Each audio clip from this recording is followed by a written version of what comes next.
Yo, Saturday, Saturday, Saturday, Saturday, and the Joker chart. United States, it's still there. 2 years from the top down to the bottom, and it's been now 2.5 years on the other side. So 4.5 years down from where it started, and it's still 3.5% down from the employment rate that pertained at the start. Still looking absolutely horrible. Right, let's move on to Ezra Klein Wonk blog from the Washington Post. Ezra Klein deserves a little round of applause for being he just seems a good all-round decent person that cares, wants to get facts right, wants to inform people, and his work rate seems to be fabulous, and I like the way he uses commas. He just seems an all-round decent guy. So, Ezra Klein, Wonk blog, Washington Post, and 3 paragraphs from his article about that unemployment rate from the Joker chart there. When the economy is doing well, about 120,000 people enter the labour force each month. That's young people graduating high school, women going back to work after a child, etc. When it's doing poorly, as it is now, that falls to about 90,000. For more on that, see this post. The link's not actually made, but we'll forgive them. So in order for us to simply break even on jobs, we need to add as many jobs as we've added people. Yeah, quite obvious really. In order for us to cut into unemployment, we need to add more. This month at 96,000 jobs, we barely broke even. And that sums everything up nicely. Which brings us to the unemployment rate, which I think went down from 8.3 to 8.1, something like that. If we barely broke even on jobs versus population, how did the unemployment rate go down?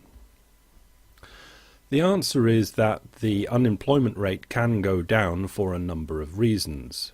The best reason for it to drop is that we added more jobs than we did people. But another reason is for it to drop is that a bunch of workers without jobs simply stopped looking.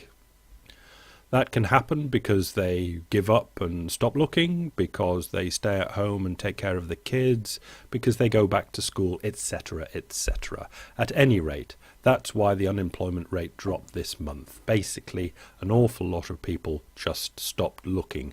And if you stop looking and take your name off the register, they don't count you as unemployed anymore. You're just nobody. So there has been 0.2 and a few other, around 0.2 of the nobodies now. They've just fallen off the register. The 8.3 going down to 8.1, looking in behind on the figures, basically were people that have given up looking. So back to calculated risk, who obviously produced the Joker chart, unemployed for over 26 weeks. Chart going back to 1969, the amount of people, quantity of people unemployed for over 26 weeks. Obviously, as the population increases, we'd expect all these numbers to grow as well. But they have grown, but obviously we can see that this great recession is out of all proportion to all the others. It's not a population growth thing, it's something else. And it's just because it is a great recession that is still going on for many, many people still in the United States. So that's unemployed for over 26 weeks.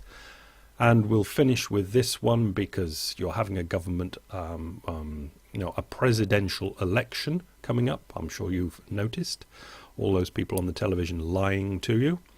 State and local government payroll employment, and this goes back to the end of the Bush administration and all through the Obama administration, with the Great Recession in grey painted up through the middle there.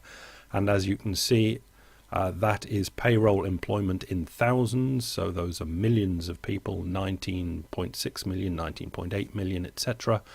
and all through the Obama administration, state and local government payroll employment has been going down. And that is it. Bye.